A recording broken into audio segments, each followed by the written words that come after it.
Clive, are you sure? Can I say anything to change your mind? I could use your help in fighting them. 2 men against a new world order, please. Bringing down communism was child's play compared to fighting this velvet fascism. No, I know when to fold. My cottage will do me just fine. You've been doing this longer than any of us. I can't imagine you giving it all up, just like that. What are you going to do with yourself? Don't worry about me, Harry. I'll find better ways to keep myself amused.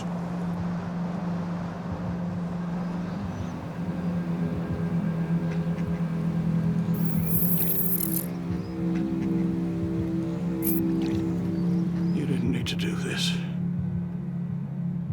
You didn't need to involve them. They're my sister's children, for God's sake. We need to make sure we have your full cooperation. What do you want me to do? Say goodbye.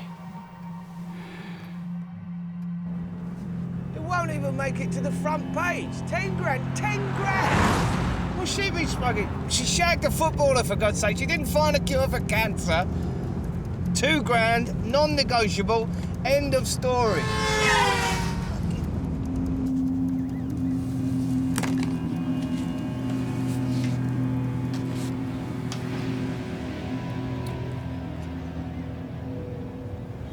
How do you want to do this? As painlessly as possible. But before we do that, I need something from you.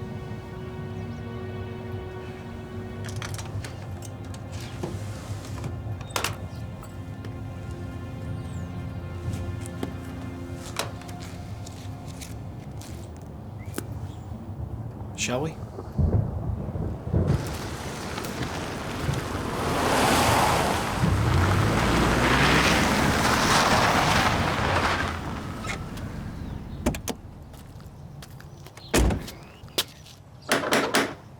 Hello?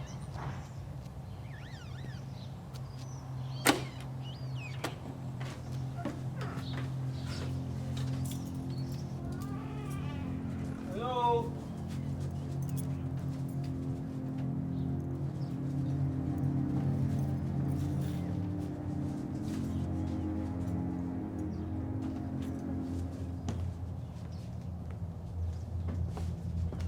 Clive?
Let's get out of there.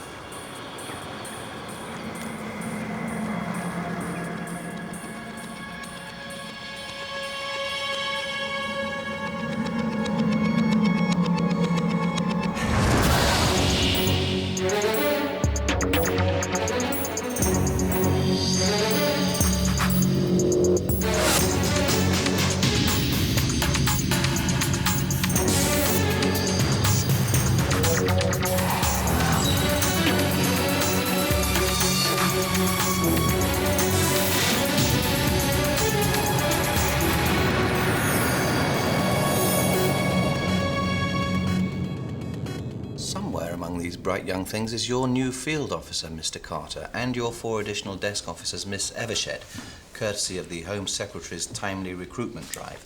Shortlists by tomorrow morning, please. We're getting first dibs ahead of the other sections. Ugh. 6 languages, a double first from Bristol, and hobbies include kite surfing. These are the pick of the crop. They had the best scores in the interviews and in the psychometric tests, which our esteemed HR specialist... Deborah Langham. ...will be with us on hand tomorrow to explain more clearly. At 9 a.m., actually. Which will give you plenty of time to sift through the dross to choose which are the most stellar candidates to join our illustrious brotherhood. What? No, I was just thinking clique or circle might be more inclusive, do you think? No, I like brotherhood. Anyone else have a problem with my way of expressing myself today? Harry. You need to see this. Well, details are still sketchy, but what we do know is that Clive McTaggart, a former high-ranking member of the intelligence services, was found dead at his home this morning from an apparent suicide. Mr. McTaggart's sister has confirmed that he had been fighting cancer for the past year and that the pain had become increasingly difficult to bear.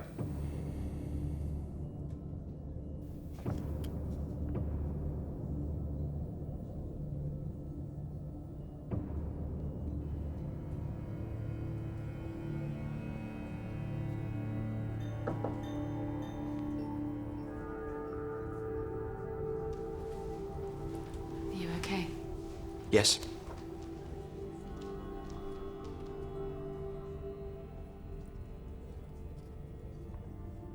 How well did you know him? As well as anyone, I suppose, which isn't saying very much. We worked together several times over the years. Although he wasn't exactly the most gregarious man I ever met.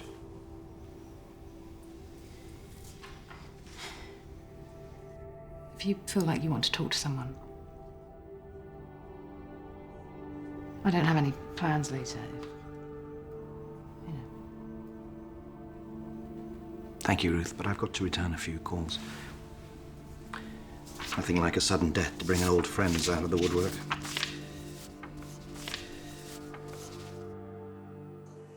The Falklands. It's got to be the Falklands. No, Moscow. He knew what Brezhnev's flunkies were up to before they did. No, you're both wrong. His finest hour was in recruiting yours truly. I knew he had to have a black mark somewhere. To have achieved all that and end up like he did. Well, that's our lot in life, isn't it?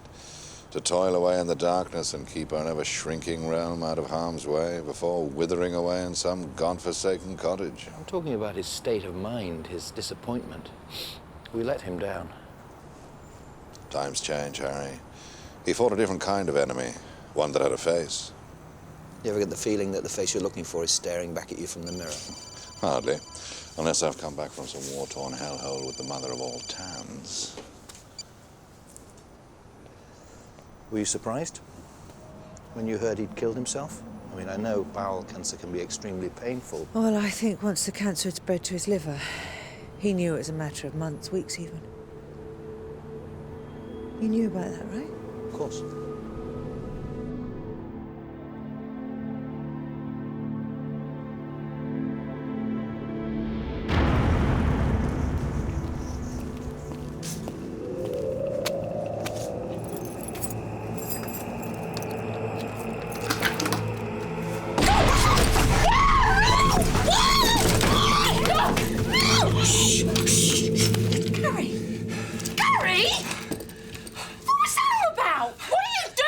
So sorry, Rufy. I didn't know who else to turn to.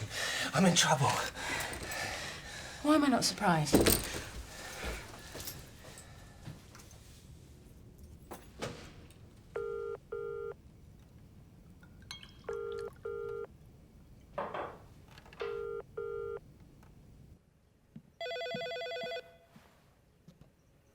If this isn't hugely important, I hope your passport's up to date. Harry, it's me. Ruth. Ruth. Yes. What time is it? Late. Look, I'm sorry to be calling you at this hour, but... Are you all right? Me? Yes, I'm fine, thanks. Well, that's good. Harry, I was just wondering if perhaps you could come over. Come over. Now. There's someone I need you to meet. Oh. You're sure they were British?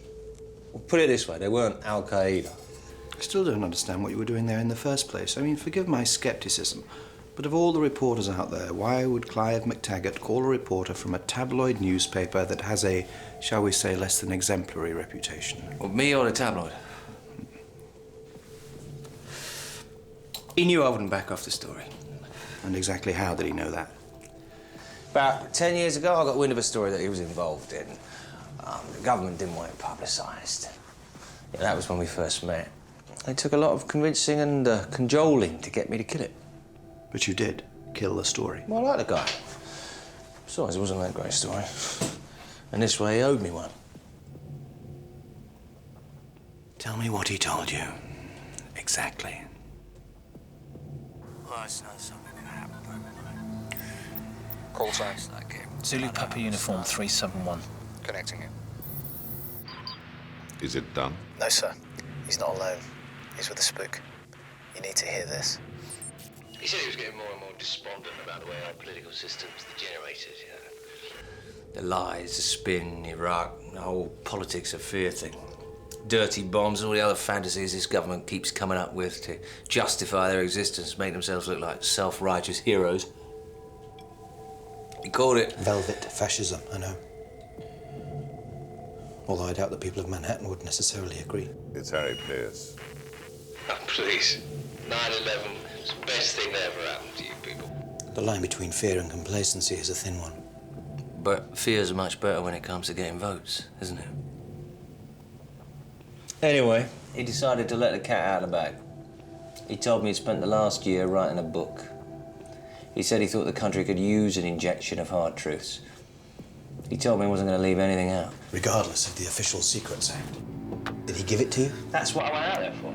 I don't bother. I'm sure that little bestseller's long gone by now. Must be backed up somewhere. Maybe he emailed it to his lawyer or two. Forget it. McTaggart was from another age. He didn't even own a computer. He was strictly a pen and paper man.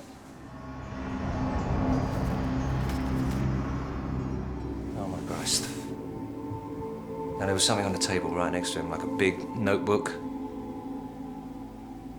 Black, leather-bound.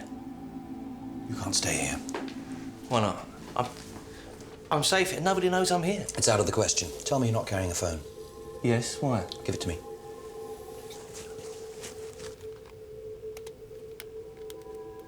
What are you doing? They could have tracked you to this house. How did you get here? We're losing our window of opportunity. I moved to the city. Then I got a tube here. My car is still at his house. So they already know who you are. Ruth, you can't stay here either. What do you want us to do, sir? What do you mean they already know? Sir. Am I in danger here? You're gonna protect me? Sir. Stand down.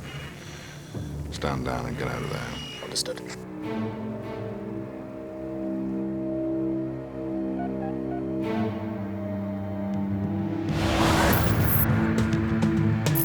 Okay, we need to know who else knew about this book, besides Hicks. Clive wasn't an idiot. This is not something he would have shared with anyone until it was ready.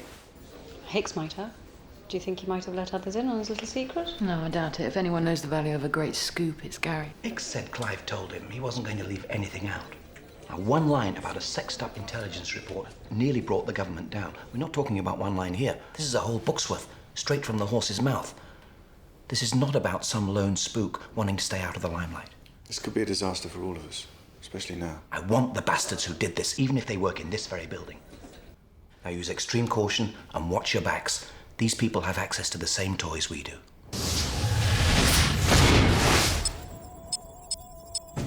No. Well, his face was different.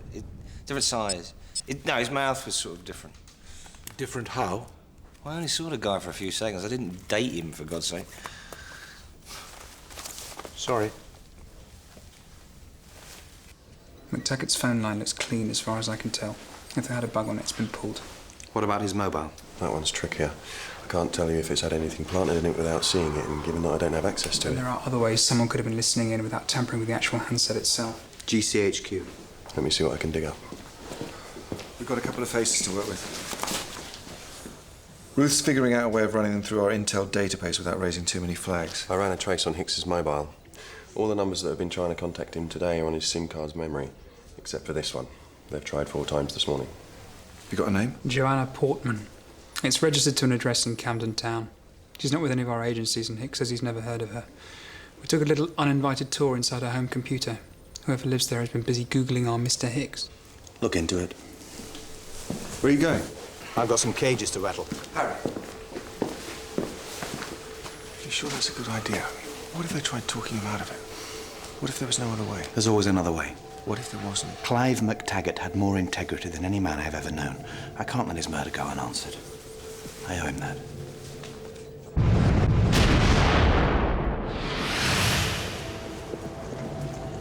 Clive's death really got to you.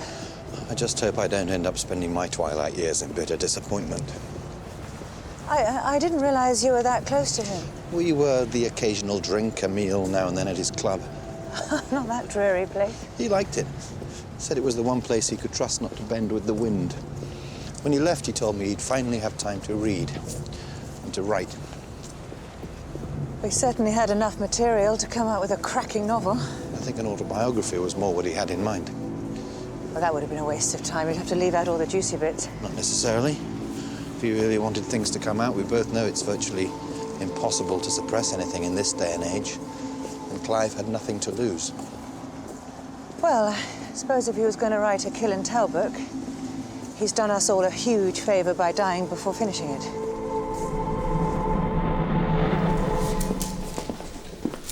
Roger Thornhill. Cary Grant, North by Northwest, his best role, I'd say. Now use these from now on, in case your old ones are compromised.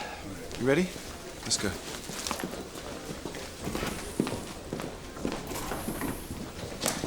This is Deborah Langham, our recruitment consultant. Adam Carter. Fiona, I trust you've drawn up a short list of candidates. I'm afraid we're going to have to reschedule. Unless you can deal with it. Great, thanks. It's the one with the blue door. According to the one next door, there are two girls sharing it. Recent grads. It's my kind of stakeout. What? I love a man in uniform.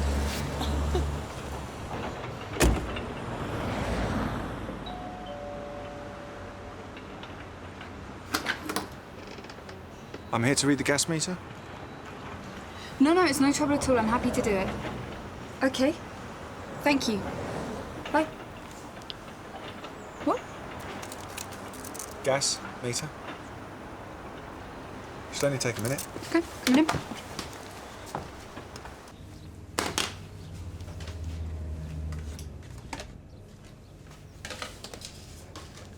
Big night. Flatmate just landed a big job in the city. Lucky her. Is that what you do as well? Me? God, no. I mean, yeah, it pays really well, but there are funkier ways to earn a living. Yeah. Tell me about it. Well, I didn't mean it like that. At least you're not cooped up in an office all day, right? And you get to see how messy people's houses are. Yeah, it's a charmed life. Whoa!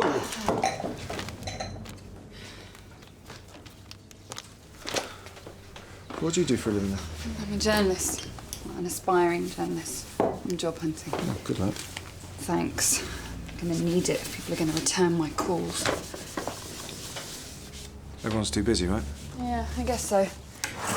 Well, at least this time they didn't say we'll keep your details on file. This is pretty serious stuff. Yeah? I can do gossipy too, whatever it takes. No, don't sell yourself short. You think? Yeah, there's plenty of other people who'll do that for you.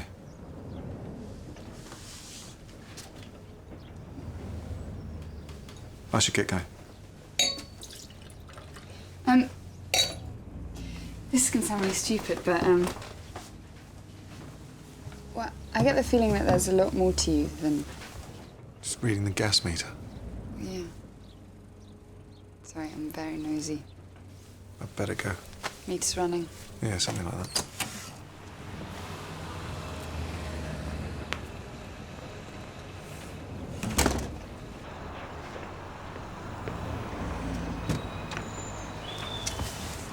Waste of time. It's just a kid looking for a job as a journalist.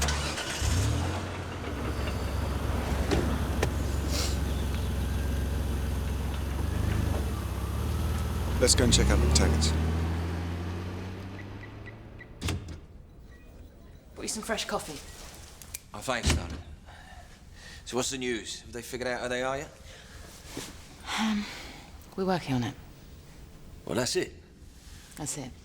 Sorry. What are you doing? Oh, just keeping busy, you know. Idle hands and all that. Can I have a look? No, it's just the usual rubbish.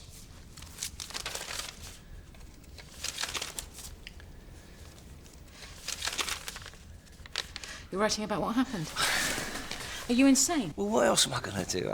You can't expect me to sit on a story like this. Oh, come on, Ruthie. This is the story of a lifetime. Very short lifetime if you carry on like this. Well, I'm safe here, aren't I? Of course you are, but I don't think writing about it is part of the deal. Well, why not? That is what I do. I can't use my phone. I'm not even allowed to call the office. I have to be escorted up to the roof to have a smoke. I am going nuts here. But if I write it, once it's out there, they can't hurt me anymore. Once it's out there? Just what story are you talking about exactly? You have no proof.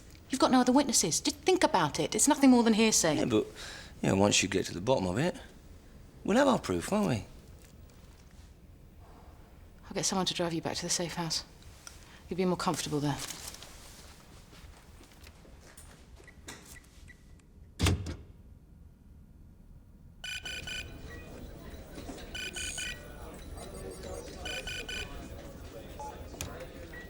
Gas stream, can I help you? Yeah, hello. Someone was just here to read the meter, and it's now making this really weird ticking noise. I was hoping you could have him come back and take a look. His name's Roger Thornhill. I can have an engineer come by tomorrow morning between 8 and 1. Wouldn't it be easier to just have him come back now? He was just here. He's probably just a couple of houses down the road. I'm sorry, I can't interfere with Mr. Thornhill's rounds. Will tomorrow morning be convenient? You know what? Forget it. It's fine. It's fine.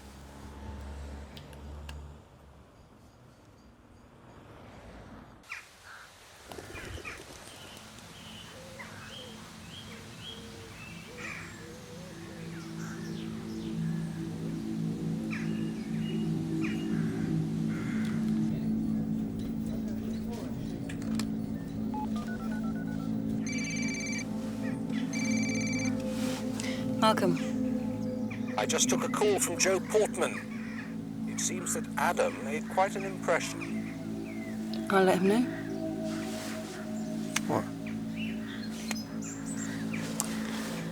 Seems you have a secret admirer.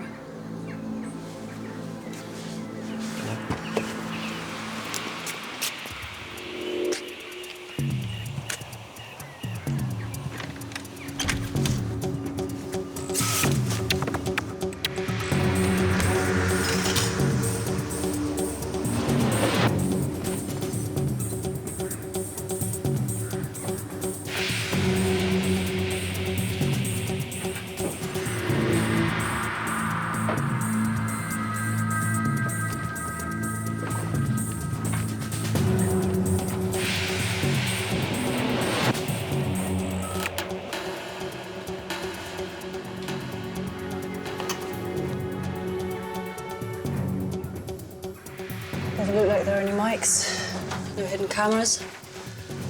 So they're keeping tabs on him. They didn't leave any calling cards.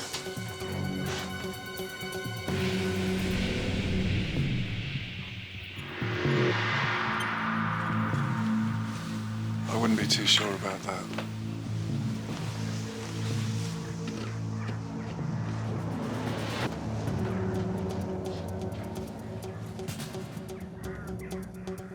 They had a fibre optic in there.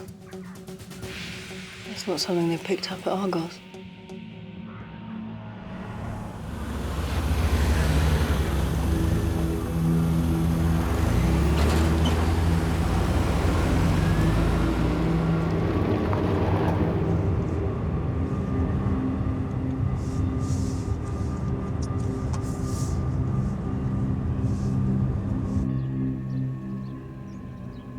Can I double check the number I have for him then? Every time I try ringing, I get this weird tone like his line's been disconnected. I see. Well, okay, how about if I come over and drop my articles off for him? Oh, this is crazy. Look, take me to the newsroom. If I don't write this story, somebody else is going to write it before me, and that is not going to happen. So let's just call it a day. Take me to the office. I can't do that. I have my orders. Not interested in your bloody orders. Just take me to the office.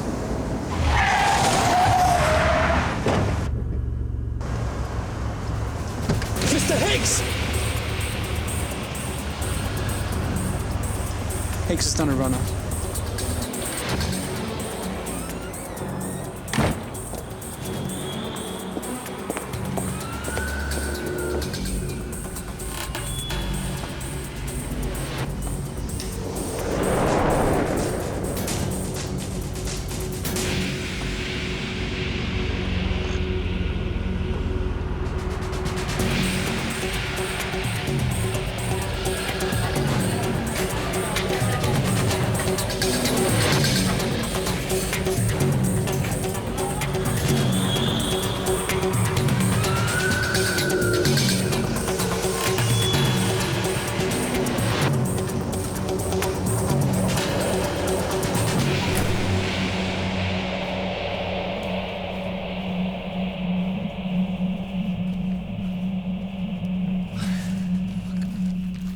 What do you think you're doing? I can't sit on this anymore. I need to write it. It's the only way to get them off my case. Is that what you think? Once it's out there, there's no point in them trying to shut me up, is there? Of course there is. It'll take them about 10 seconds to wipe out your credibility. Then they'll have you sucking on the inside of a plastic bag, just like McTaggart, because you couldn't deal with a heartache.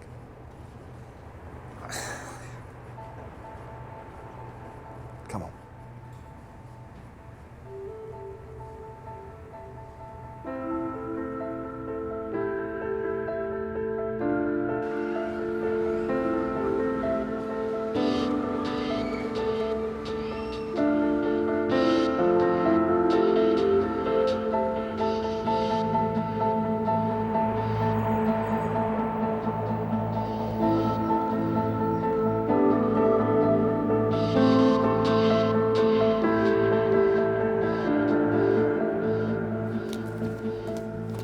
Yeah, we've got him.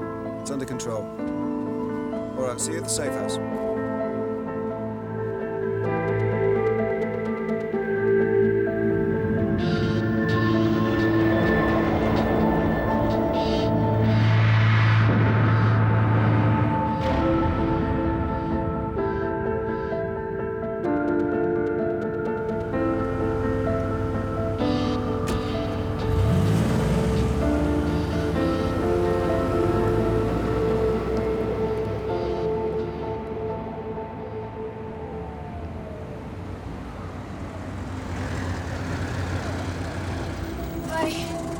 It's gonna sound stupid, but I need you to follow that car. The blue Peugeot. Look, my husband's in that car and I think he's cheating on me. I have to know the truth, please. I'll pay you extra.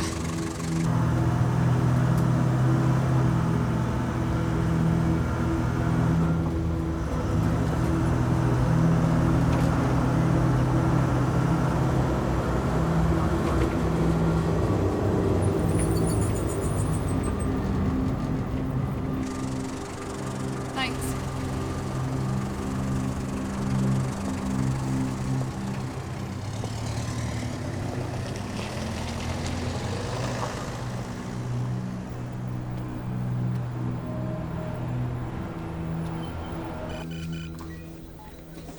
Malcolm, any news? We've recovered some CCTV footage from the entrance gate of a house on the road near McTaggart's. The camera angle covers the main road, and we got lucky. We've got Hicks's car heading there, and 42 minutes later, his car on the way back. Can you make out who's driving it? Not really. We're working on enhancing it. There was another car following it closely. Blue Mercedes? Precisely. Like the one Hicks saw parked in McTaggart's drive. Can you make out the plates? Yep, but they're fakes. They've been cloned off some poor sod's foxhole down in Devon. Okay, let me know if the enhancements work out, yeah? I take it we're not talking about boob jobs, are we? Hey, what a... Surprise? Coincidence, maybe? Actually, I was going to say a small world. So, read any good meters lately?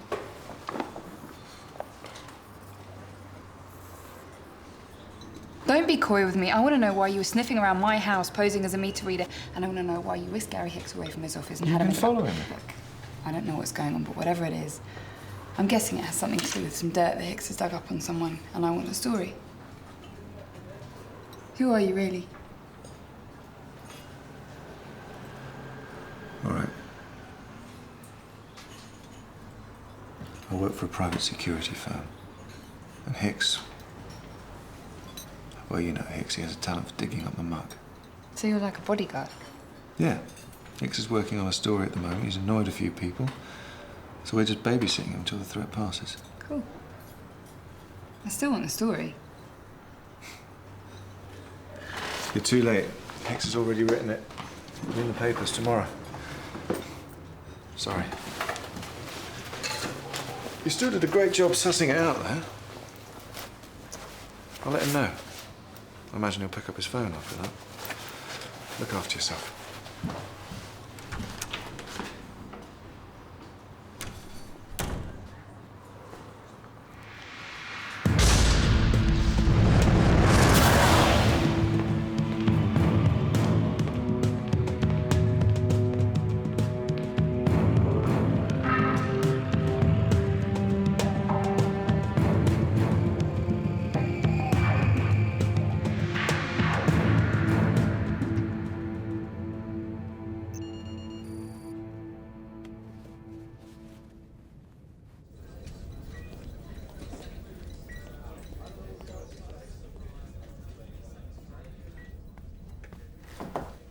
I'm off.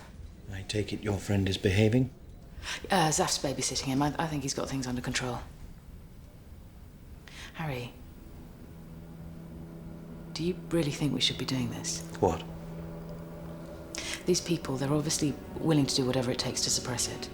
Someone's got to draw the line somewhere. Yes, I understand that, and I know Clive was your friend, and you can't let his murder go unanswered, but... It isn't just about Clive's murder, or about the book.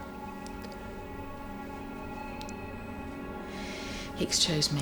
He showed up at my doorstep, and there's nothing we can do about that. You can't really think that they're going... You call me when you get to the safe house.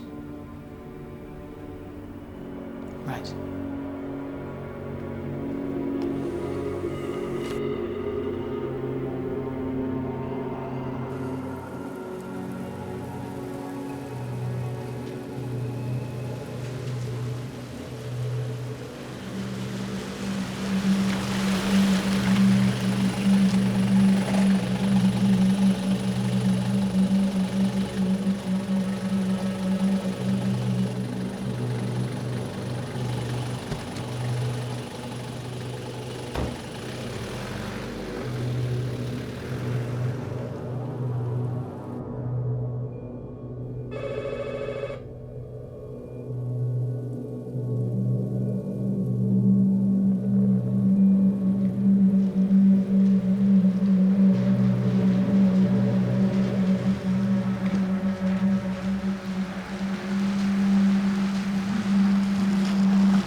Taking over from you. Adam's coming back later. It's all for a worthy cause, though, right? I'm making some tea.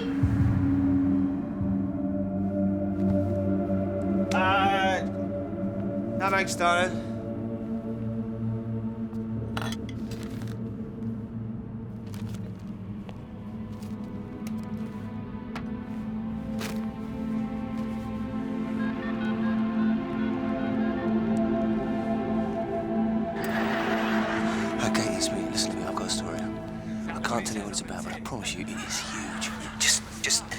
Don't run the presses yet, okay?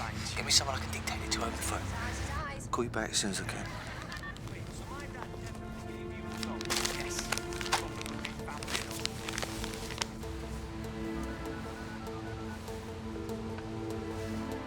Call sign. Zulu Papa Uniform 371. Connecting you. Have you found Hicks? Yes, sir. Well, then take him out. There are enough people out there who'd love to see him dead. What about the officers? Do your best to avoid collateral damage, but make sure you get him.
down now!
I thought you were going home. It's Friday night. Not that I want to encourage this sort of behaviour, but you probably saved their lives. Guess Hicks has to give me a job now. Come on, let's get you home. Wait. There's more.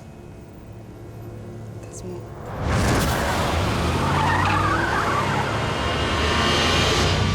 I put my phone in their car. Hicks is still alive. We had to abort. I'm getting rid of the car now. Using the signals from Miss Portman's phone, we were able to plot the killer's route to Bermondsey, where we found the car, burnt to a crisp, erasing any forensic clues as to their identity. But it wasn't a total loss. We looked for any other mobiles following the same trajectory and crossing the cells at the same time. We looked for a match with signals coming from the area around McTaggart's house at the time of the faked suicide. We found one match. These are the numbers called from that mobile. Whoever these guys were, they weren't big talkers. Now, the last one is the number called from the car after the attempted break-in at the safe house.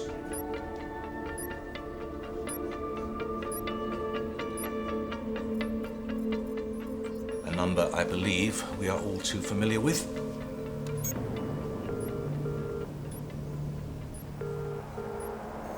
Call sign. As you all know, without the recipient's call sign, there's no way of determining who they were actually calling.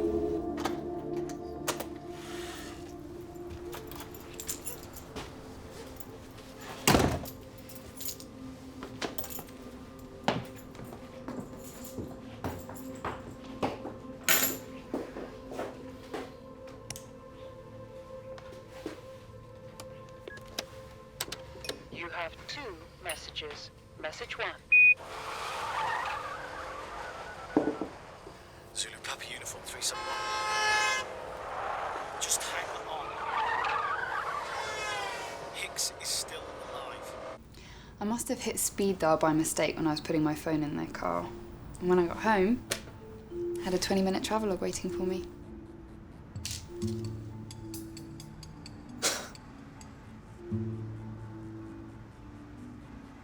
Have you always been like this? So, do I have to keep calling you Roger Thornhill? Or are you going to tell me your real name? It's Nick. Nick Harding. You don't really work for a security company, do you? Not exactly, no. This is where you say goodbye and I never get to see you again. I'm afraid so.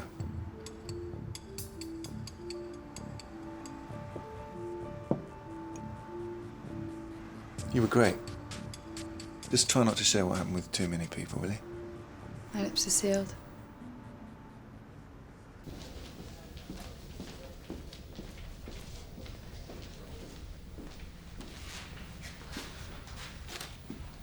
Here's the transcript from Joanna Portman's answer machine. We've got the call sign.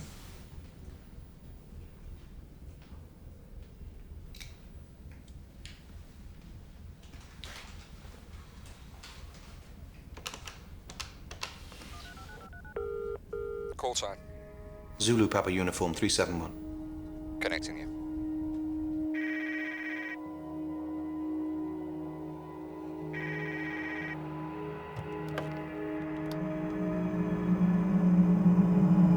Yes.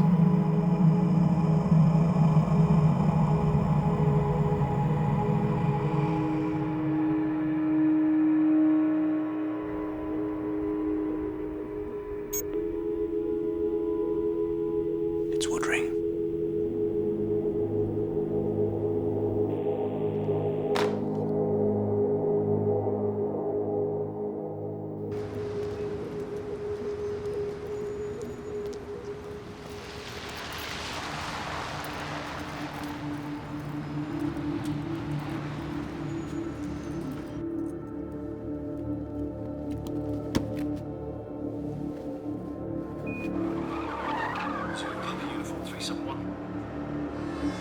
Just hang on. Hicks is still alive. We had to abort. We took a hit. I know. I'm getting rid of the car now. You people at 5 really have this obsession with showing off how good you are at sneaking into other people's homes.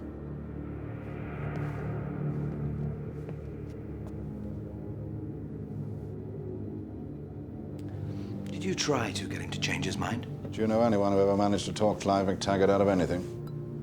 Did you try? Come on, Harry. He had no incentive to be reasonable. He was dying. The cancer had spread to his liver. You didn't even try, did you? So where does it stop? Clive, Hicks, my people, my team. Good God, Roy. What did Clive have on you that made you completely lose your mind? Oh, I'm flattered, Harry. Really? You think this is just about me? You think this is about saving my own ass? That's always been your problem, Harry, hasn't it? You've never been a team player. That's why you could never be part of the club. I don't want to be part of any team that sanctions killing off its own. Our job, Harry, yours and mine, is to neutralize anything or anyone that can undermine our country's security. Clive McTaggart was a clear and present danger.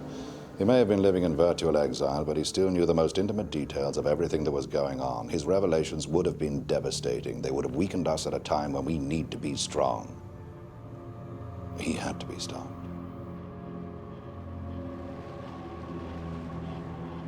You can still make things right. All it takes is one phone call.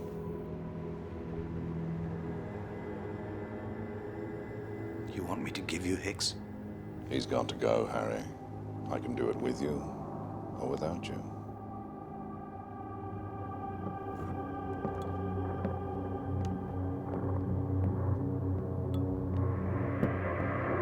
I want Hicks, Harry. Make it happen.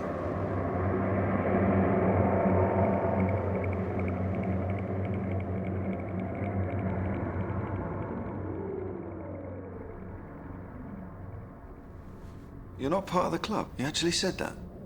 This complicates things a little. We don't know who they are or how many they are. Harry, this is getting out of hand. You need to tell the JIC. Thereby opening a can of worms, which would lead straight to the front pages. We don't need that. Besides, one of them could be on the committee. What about Juliet? Her cage was rattled. It did the trick. If only we had the book. That one, I think. Well, think carefully. Your life may depend upon it. That one.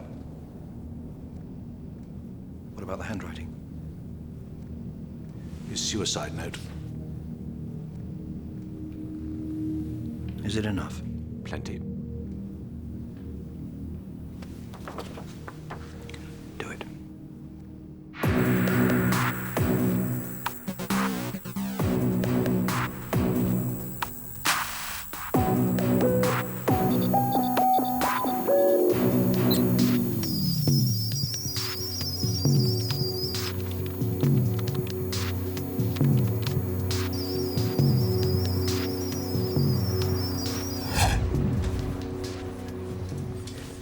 I'd have preferred to have given Malcolm more time.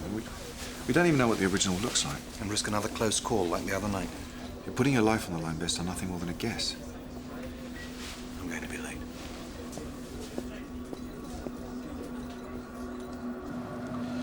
I want you to call off the dogs. What are you talking about? This. Where did you find this? Spoke to Roy Woodring. You were in on it. You had Clive killed because of this. Are you wired? No, it's just you and me.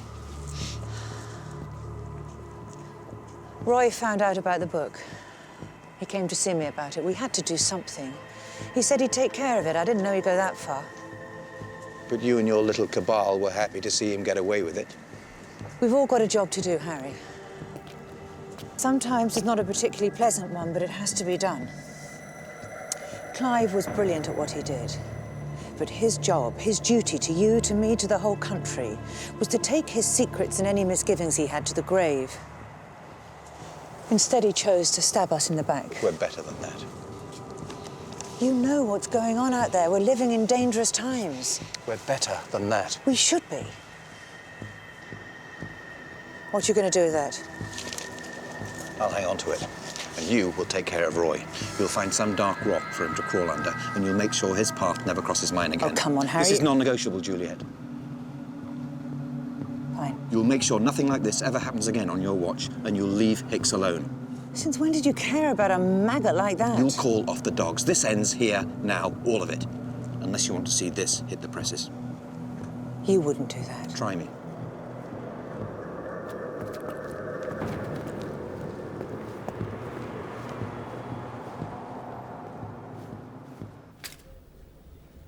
You can't write this. I can't not write it. You can't write it now. If you do, I won't be in a position to help you again, and mark my words, you will need help. I thought McTaggart was your friend. We're talking about losing a battle, not a war. This isn't over. And when the time comes, it just might be handy to have you around.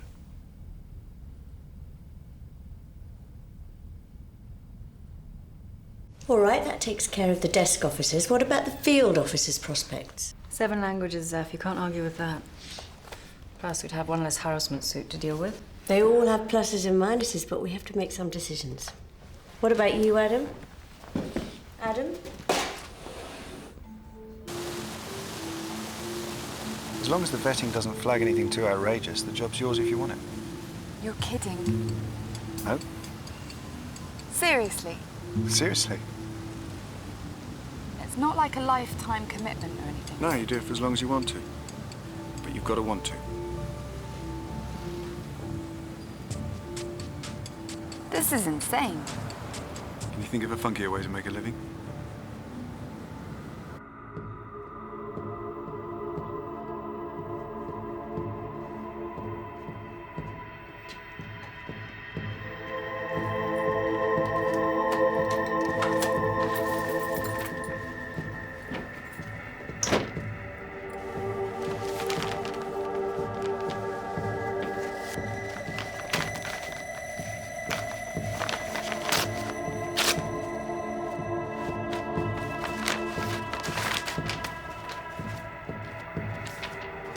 If you're reading this note, I'm probably already long gone, and not, I suspect, as a result of this dreadful illness.